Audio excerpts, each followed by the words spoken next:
Well, welcome back, everybody. We are talking today about the traits of a successful long term real estate agent. And I think this could be applied to a lot of folks in the service related industry and probably other industries as well, but that's what comes to top of mind.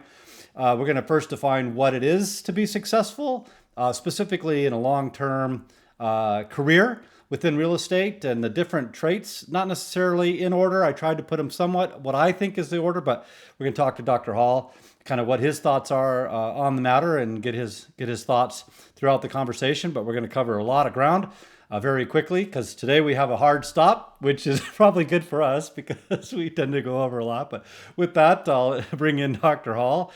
Dr. Hall is a business psychologist. He's an executive coach, a multi-time author, and a public speaker. And then my favorite is the ability to help us get traction in the things that he works with us on, being kind of that neuro nerd, helping us to understand how we're wired biologically and applying the things that we talk about. How you doing today, Dr. Hall? Oh, I'm doing quite well. Thank you for asking. Excellent, excellent. Well, we won't spend a lot of time on it, but I got to commend you on your plant. That adds a lot. Yay! Yay! So apparently, all the cool YouTubers. I got to get you see this little light here. Yeah, That's what the cool kids do. So I'm gonna get you a light. I actually have a light. You can see it back there. Can you see it coming? Oh, okay. I From thought maybe it was coming in from the. Okay. Anyway, good for you. no, So you're in the cool kid no. group. I got advice from one of the cool kids. I'm not a cool kid. I just got advice from one. Again, I'm not going to spend a lot of time, but I ordered some stuff and they sent it to me for free. It was just in the box, and I'm like, they must have wanted me to buy light. Anyway, sorry.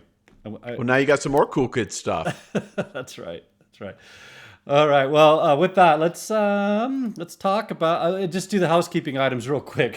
For those of you that I haven't met, my name is Jerod Lee. I'm the associate broker and team lead here at My Home Connection, also known as MHC Realty. And our sponsor for today is the Perfect Real Estate Business. We've been developing this over the last couple of decades, now in large part working with Dr. Hall and introducing business, life, coaching, mentoring, and training, just a lot of things that you might not necessarily see in developing a real estate business. So we like to kind of identify this as all real estate reinvented. So if you have any questions on anything that you see on the screen or have any other questions, feel free to reach out to us. We'd be glad to have a conversation.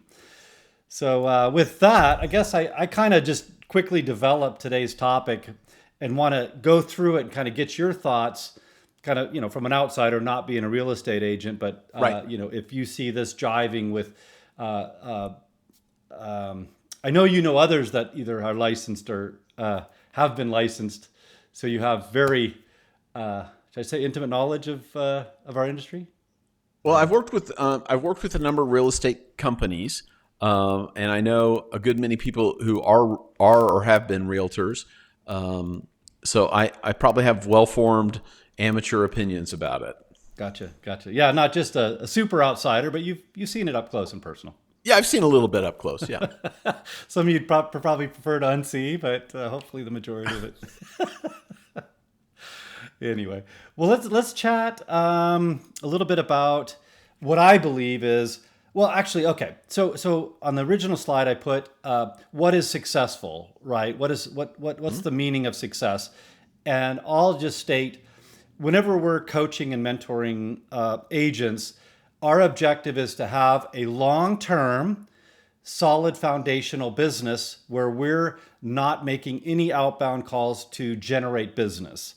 We have repeat and referral clients for a number of different reasons, right? There's built-in rapport and loyalty and trust because our former clients or the people that are referred to us by our former clients have just kind of that immediate built-in trust and respect for who we are in our business. And then, not to sound cold or callous, but from a business perspective, the cost of customer acquisition, right? What does it cost you to acquire a client? And that's, even if you're going out and having coffees or going to the Chamber of Commerce's or whatever it costs you to build and develop that client in today's age, people have avenues of actually literally paying for a lead that might turn into a prospect, might turn into a client. But that all costs either time and or money or both. So, what we talk about is why wouldn't you build a business where essentially your cost of client acquisition was built in by doing great work for prior clients. Anyway, that was a big Yeah. mouthful. Yeah. But That was a lot. Yeah. Why wouldn't you? Well, here's why. Because it's hard. yes, That's why. You can pay money to get clicks or get people through the door, or you can do the hard work of building a business. But it's much more slow, and it's more difficult. yeah, and that's why I put long term. I said successful long Yeah. term because this is if you want to sprint and you got to build something very quick, and you want to build it up significantly, like you're going to have to put a lot of investment in the clients you're working with, even before maybe they're necessarily in a buyer's rep agreement or you have a listing agreement with them. It's you're responsive, you're in tune with what they want to accomplish, you're solving problems, you're showing up for everything, the inspection, the new home orientation, you're always available. You're not this kind of, hey, got them under contract and sent them off to a new construction builder and now they're being taken care of by somebody else. That doesn't create raving fans, I guess, to reference a book that you might want to look into. Yeah, that would be Ken Blanchard, I believe, wrote Raving Fans. Yeah, yeah. So anyway, so now that everybody, hopefully understands the context of what we're talking about, in 5, 10, 15 years, whatever that timeline looks like, we want you to just be receiving calls from people that refer to you or repeat business. That's our definition of success in this conversation. So my take is, number one priority is being servant-minded or servant-hearted. What's the sales, quote? People don't care how much you know until they know how much you care. And that's very, very true. It's not many words, but it's very true. Yeah. There are lots of people who say no, like, trust, refer. That's the sequence. Know, like, trust, refer. So know makes sense. You got to know that they exist. Like, and what I'm about to unload on you fits with research that my major professor did on what makes a psychologist successful. And so you got to know they exist. You got to like them. And what he says, you got to be somehow similar enough, attractive enough that the person, and it doesn't mean physically attractive enough. It means that you're interpersonally attractive or similar enough that they want to be around you. Know, like, trust. I think that comes next. There's a piece in here that isn't usually talked about, which is respect. That you've got to have something that your client respects. If they like you, but they think you're a pushover and you're not very good at your job, okay, they're not going to do anything. What my major professor, Lyle Schmidt, worked on was the concept of expertise, that they have to know that you actually know what you're talking about. Mm-hmm. And that's what breeds the respect, is that you're an expert in your area. If they like you, so if they know you, they like you, and you're an expert in the field, they respect you, then they'll trust you. Yeah, love it. And I think a lot of people, they don't want to do the hard work of becoming expert in their field. And they just want people to trust you. And the trust means you and we'll get on this in a little bit, that you behave in an ethical way, that they know that you're not going to stab them in the back and embezzle their down payment. So they've got to have that. Then they trust you, and then they'll refer to you. But all those things have to be in there first. Yeah, I love it. And I think people pick up on if this is about you or if it's about them. And specifically in real estate, it can't be about your paycheck, because that, it'll scream that, hey, you're just in a hurry to get this transaction done. And why would somebody ever use you for repeat business or refer you out if what you're doing is about yourself as the agent? So being a service professional is a little like going out on a date. And one of my sons asked me, and this was a long, long time ago, he says, how do I make good conversation on a date? And I said, well, you just ask the person questions. And he goes, what do you mean? I said, most people just want to talk about themselves. So if you just ask them questions and are curious about them, they're going to think you're a wonderful conversationalist. And as a service professional, and he came back to me after a few days, he goes, man, that really works. Well, no kidding. Yeah. Yeah. So as a service professional, to be service-minded, it really is about your client. It is about your customer. And how can you ask questions to show that you're actually interested in their life?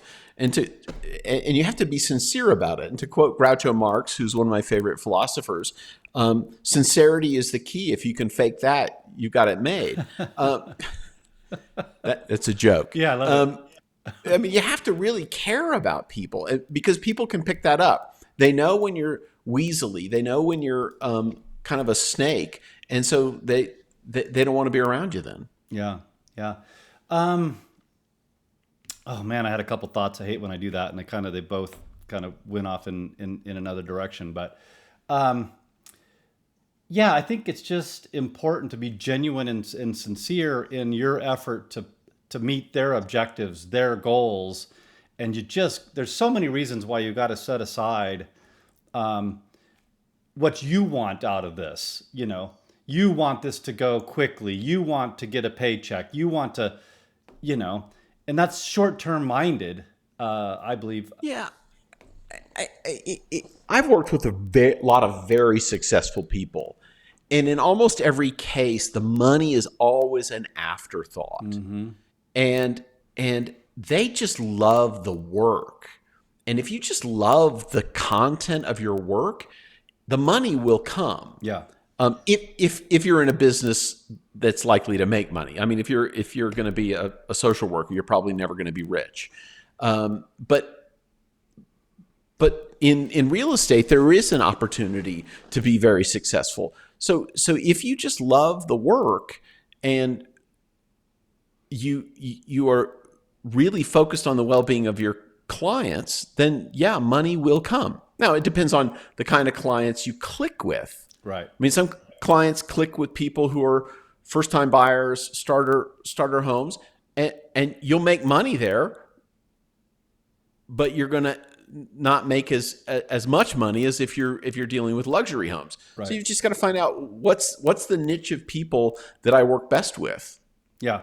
Yeah, and that'll change over time, right? Like when I first started, it makes sense that I would work with first-time home buyers because, hopefully I'm ahead of them in what their knowledge is in buying a home, right? I don't jump out there and work with somebody that's bought 5, 6, 7 homes and, try to pretend like I know more than them. Well, yeah, but one of the things that it goes back to some of the things we've talked about is what are your presuppositions about your clients? I worked with a financial planner, and he said, "Man, I just hate those silver spooners, people who have money." And I'm thinking, so tell me more about that. And he says, "I just don't like people who have a lot of money." And I thought, isn't it your job to help people sock away money so that they can have a retirement? Your job is to help them make money. And he said, "Yeah." And I said, "How does that work?" I said, "Because as long as you have that attitude that you don't want people to be wealthy, you're really going to limit the kind of people you can work with." Yeah. And then he fired me. 2/3. But I think you really got to look at, okay, who are the people I like? Who are the people I resonate with? And do I have beliefs about certain kinds of people that are going to impair my ability to be successful? All of which is part of service-mindedness. Study your customer, but then realize what are my biases that get in the way. Yeah. And we've got, quite a bit of ground to cover. I have one more quick comment on this. Hopefully it's quick. I would interject concierge service-minded. Which brings a level of service that you might not otherwise think. And if you've ever been to, kind of a nice hotel or, a nice high-end restaurant, that level of service is stuff that's kind of mind-blowing once you've seen it. You're like, wow, they can do a lot to really, that's when you far exceeded your client's expectations. Like, man, nobody's done that. And Yeah. that's when you get people saying, I will absolutely use this person in the future. I will absolutely recommend this person. I will go out of my way to recommend this person because I was amazed at how well they served me in the capacity of real estate agent. Yeah, and I think if you look at the three basic tenets of marketing, you can be you can focus on economy, expertise, or customer intimacy. And economy is I'm the cheapest. If I go to Walmart, I don't expect the person in the blue vest to be able to give me advice on any product. I'm just there to get toilet paper at the cheapest price. Expertise is I expect the person who's there to be able to know more about this thing than anyone else, which is, if you go into the Apple store and you go to the Genius Bar, you're going to find somebody who's an expert on Macs. And then the last one is customer intimacy, which is what you're talking about, that concierge service, which is they know me, they know what matters to me, and they treat me like they love me. Yeah. They treat me better than my family. Okay, if that's what you're going for, it's hard to do. It takes a lot more time, but people really want to come back to that. Yeah. Yeah. And I'm always a little hesitant to sound braggadocious or anything. But two of my current transactions, well, it'll end up being three when it's all said and done, were repeat and referral business. Just called me out of the blue and said, so-and-so recommended me, and we're off to the races. One, And you're off hey, to the bought races. a house Yep. 5 years ago, got married, need a bigger house with acreage. So that's Yep. the type of business. And, you have to stay in touch with them. You want to far exceed their expectations. We'll get to consistent. Well, consistent without instant gratification is down. But stay in Right. touch with that person, so that you're. What did you say earlier? That not attractiveness. Anyway, you basically kind of said, keep in touch. You mean similarity? Well, maybe I'm you not didn't. I sure. think it was in a different conversation. Now that I Okay. think it through. But anyway, the point was, don't underestimate the level of service that you need to provide for your client, because I don't know that there's a degree at which you'd provide it that would be unproductive or unhelpful. I mean, I'm not telling you to go buy Yeah, them groceries and take it to their house, but you know what I mean? Right. Within the context of what you're doing. Within the context, within the limits of your relationship. Yes. Yeah. Yep. Yeah. Yeah. So, resident leader will definitely not spend a ton of time on it because we've had a whole podcast and episode on that, but it's super important for folks to know, and I'd highly encourage you to go back and watch that episode. But Dr. Howard, do you mind just sharing briefly kind of what that is and what we coach to in that respect? Yeah. A resident leader is a person who not only understands another person's emotional state, but they're able to then join that person in that emotional state and draw them through the influence of their personality, their words, their actions, to draw them to a different emotional state. They're able to manage the emotions and thoughts of other people, and that's really leadership and resonance. Yeah. And so that kind of leader is very, very compelling. But it requires that you understand the other person's thoughts and emotions, and then are able to join them wherever they are in those thoughts and emotions. And if they're in a bad spot, help them come to a new place. If they're in a good spot, you match those emotions and you celebrate with them. Yeah. Yeah. And I don't think you could ever what's the word I'm looking for?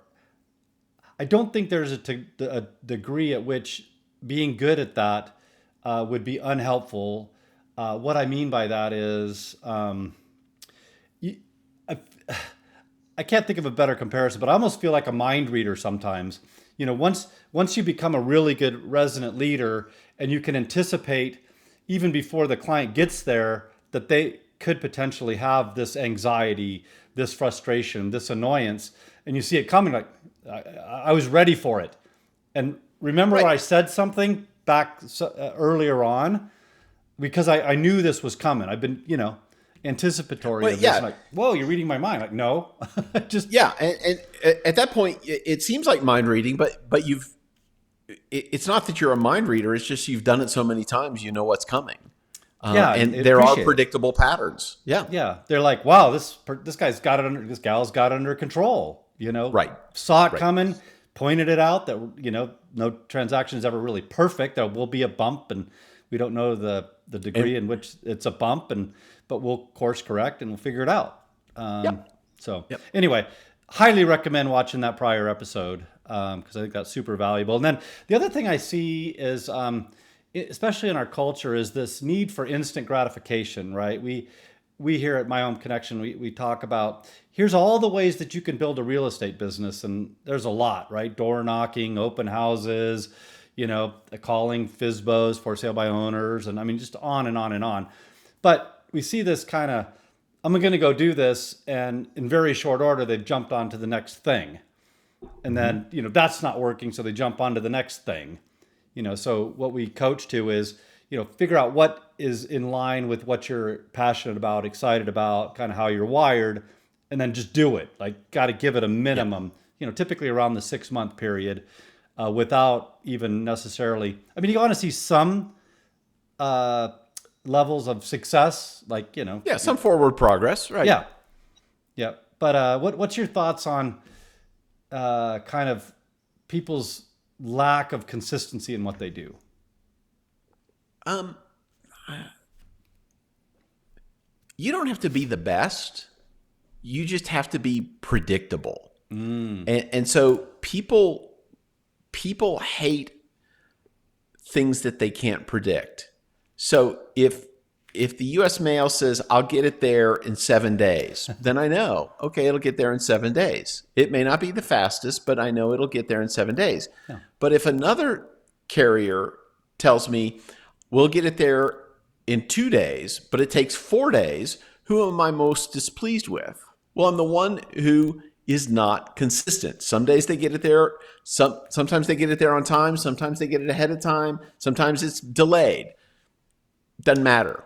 Yeah. It needs to be what I expect. And if I expect it to be 7 days and it's 7, then I've got no surprises. Yeah. Even if it happened in a couple of days, you kind of wonder, like, what happened? Was that a fluke? Is that going to happen all the Was time? that a fluke? Right. Did they right. mean to do that? So yeah, I could see people just don't like that. Well, next time if it says 7 days, do I have to wait the full 7 days? Right. Or am I going to get into again? So we've heard the phrase, you want to underpromise and overdeliver. And there's merit to that. But if you keep over-delivering, they're going to go, well, then why don't you promise this time all the time? If you tell me it'll take 5 days and you get there in 2 days every time, are you lying to me? Right. And so there's a potential disadvantage. People like that surprise if it's a one-off.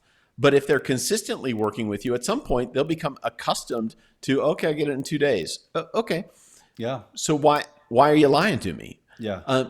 Anyway, so consistency is more important than being fast or exceeding expectations. Always the same.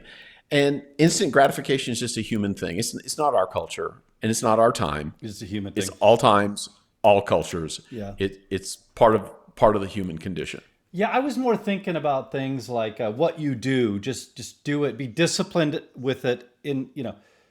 So I guess it'd be two things. It would be consistently disciplined at whatever you're doing. Just keep doing that. Otherwise, yes. You're changing your focus or you're all the time, and you're not getting any traction. Yeah. If you're good at one thing, great. Be good at that one thing. But that requires a consistent focus on that activity over a long period of time. And everybody wants to be great at everything. Well, they can't be. It's impossible. Nobody can do that many things. So figure out the few things that you're good at and keep practicing. Yeah, love it. I was thinking as you were talking, kind of that just as something as simple as a return phone call or a response to your client. you can respond within 5 minutes and they're like, wow, that's cool. But then, the next time it's like, why didn't I hear from them until the next day? Right. You Right. know? So, if it takes an hour, then be consistent about taking an hour and whatever that looks like. If it's just, hey, I don't have the answer right now. Can I get back to you tomorrow? At least it's a response. At least Like, it's a response. Yeah. yeah, you're not wondering Yeah. like, did they even get it? Right. Right. I mean, always getting that feedback loop is very important, and they know when they should. That you'll train them to know when they should be worried. Right. Right. It's like, oh, yeah, exactly. Well, let's see. We'll keep the momentum going here just because we do have that hard stop. So I already kind of talked about focus and distraction. I think I maybe covered that a little more than I thought I was gonna.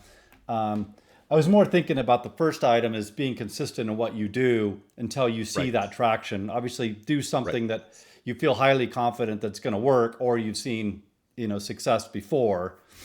Well, let me throw something out. The easily distracted is every new toy, every new technology is an easy distraction. And right now, in our era, it's AI, and everybody, that's all going to change because of AI, AI. Well, I mean, things are going to change, but stay focused on what you do. Use this new tool as it fits, but don't think it's going to be the new savior. And so it's easy to get distracted by new technologies and think that some new innovation is going to save you. Yeah. Do the thing that you've been doing. Yeah, I love that example because I for those of you that don't know, I did come out of technology. I wasn't an IT guy, but I was very, what do they say, IT adjacent. I did a lot of computer related stuff.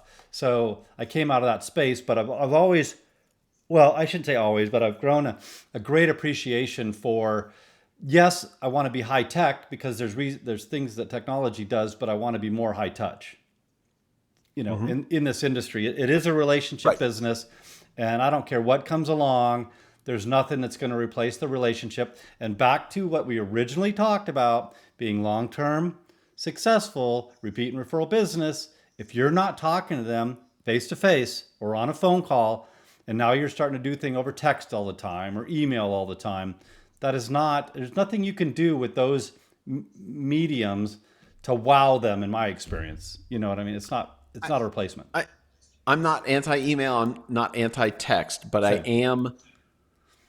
I'm sorry. I'm not either. I'm not Yeah, anti, but I'm not anti them, but I recognize that anytime there is a potential for misunderstanding, anytime there's a complex piece of information to be communicated, text and email are not the correct means for doing it. yep, yep. My kids are late or mid to late 20s. No, actually, I take that back. My oldest just turned 30. Um, but in that age group, text, came on very strong. And when they ask, like, what do I do about this and that? And I'm like, that is not a text conversation. That is a person to person. Maybe a Yes. phone call if you can't figure out how to connect, but that is Right. not a text because there's way too many, things to get in the The- way of the- that. right. What we know is most of the meaning of any human communication is not in the actual text. It, Tone it you know it, or it, it makes up mannerisms. about 10%. Yeah. So the other 90% is carried by vocal tone, facial expression, body posture, body language, how close you're standing, which is called proxemics, or the use of space in communication, touch, smell. Touch and smell are just completely gone in digital communication. It just doesn't exist. Yeah. Yeah. Yeah. And people Anyway, go, a "Oh, little we're going to little get haptic side note. suits." What's that? Then people will say, "Oh, we're going to get haptic suits so that we can feel stuff, feedback in our bodies." Yeah, but it's still not the same as real. Right. Right. Right. Well, anyway, I just want folks to develop the business. Or my recommendation is figure out how you're going to grow your business, and we'd love to help you out with that, whatever avenue that looks like. And then stay focused on it. Don't get distracted, and be consistent in what you're doing. Make the plan. Yeah. follow the plan. I think those are very, very critical because if you're always going off on a tangent, if you're not doing what people need to see in order to consider you Yeah. consistent, it makes it really tough. And then the other thing we put in here, that this will be hopefully a brief one, but it was really kind of the idea, we touched on it in a prior episode, that if you're not ethical enough to keep your license, everything that you did to become a successful real estate agent goes out the window, because now you don't have a license to do it. So end of game. That was my take on that. Don't get ahead of yourself. Don't do things that could jeopardize your license. Yeah. And if your license is important to you, then you play by the rules of the game. And my major professor, who I referred to earlier, Lyle Schmidt, was also my professor of ethics, and he made a very useful distinction. He said ethics is your compliance or your conformity to an external set of principles. Essentially, he said ethics is playing by the rules of the game. He said morality is your conformity to a higher level of rules or some other more global way of behaving. It's not the rules of the game. It's the kind of the rules of living. And so you can be a very ethical golfer, and you can not ever, you count every stroke, and ball placement is just right, and you obey all the etiquette on the course. But then, at the end of the game, if you go and rape somebody in the clubhouse, you're a monster. So you're an ethical golfer, but you're an immoral, bad person. And so it's important that you realize that ethics is a piece of character. It's a piece of morality, but it's not all of morality. Mm-hmm. And there are times when your morality, however you've constructed it, will go against some of the things in your ethics, mm-hmm. the rules of the game. And so then you stop playing the game. So if at some point you decide, okay, I don't like the rules of this game, I'm going to stop playing it. So you'll be, quote, unethical, but you will be dealing with your character. And so you have to live with the consequences of it, that you don't get to play the game anymore. Yeah. You can't play the game. So I spent all this time getting my license, building a business, and license goes away. The other thing I would say is, and this is, in my opinion, is even more important, is if you are, walking the fine line of ethics or morality or whatever, your clients are going to see it, and you're not getting that repeat and referral business. Even if you're referring to somebody else, like, oh, we're gonna, kind of shaft the sellers in the negotiating process during the inspection. We're gonna take whatever offer to lock up the property, and then we're really gonna gouge them later. Your clients are like, well, if you're perfectly fine with, kind of taking advantage of somebody over there, why wouldn't you do it to me? Yeah,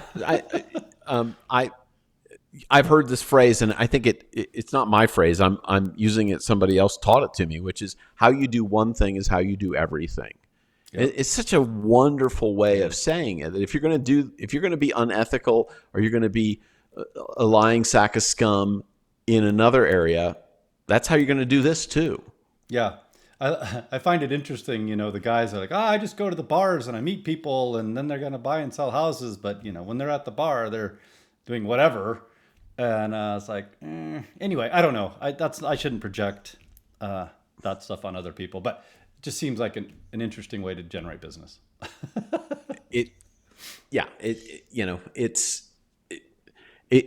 What pond do you want to fish in? There you go. And if you want to fish in a pond that has a certain kind of fish in it, great. That's the fish you're going to catch. Yeah. But if you're interested in a different kind of fish, you go find a different pond. Yeah, absolutely. Yeah, that pond doesn't seem like I don't know. I just think of all kinds of reasons why you'd attract a client that, they're anyway. I should move on. And I know we got this. We got 5 more minutes on character with guardrails, and it's kind of in line with you know staying in the game. And then when you're ultimately successful, we had a whole nother episode on power and what happens with power, and I highly encourage everybody to go take a look at that one as well. But if you've if you've done the things that we coach and teach, train, built a business with a good foundation, with business coming to you, and you haven't built the character and the guardrails around what you now do with what we refer to as power, influence, what have you, and you don't have friends that are going to keep you in check, and now all of a sudden you're off doing some of the things we were just talking about that are unethical or immoral. What good is that?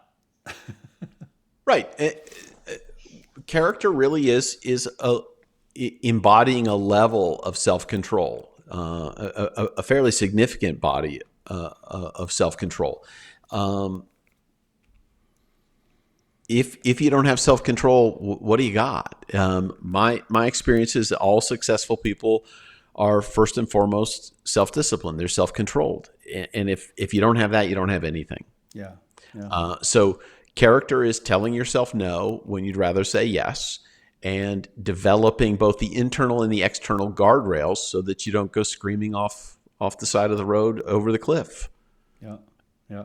No, all good stuff. So my hope is, as we've talked about these traits and these characteristics, that from the beginning of your real estate career to kind of the latter stages of your career, I hope that you can see ways that we can help you in getting your real estate business started, how to develop it in a way that's going to be beneficial long term, and then once you get that long term, sustainable business, then what do you do with that influence, power, what have you. So anyway, I think that's a good way to kind of land the plane, but we do want to make sure that we honor your hard stop, and we share with folks how they can best get in touch with you. Yeah, best way to get in touch with me is my website, drrogerhall.com, drrogerhall.com. On that, you can figure out how to buy my books, excuse me, which are all now available on Amazon, except for the one that I'm writing, which is DIY Leader Brain. And your expeditions now, they're all on Amazon now. Okay. Including Expedition. Excuse me, I was coughing. So Expedition is now available on Amazon. Staying Happy, Being Productive, and DIY Brain are all available on Amazon.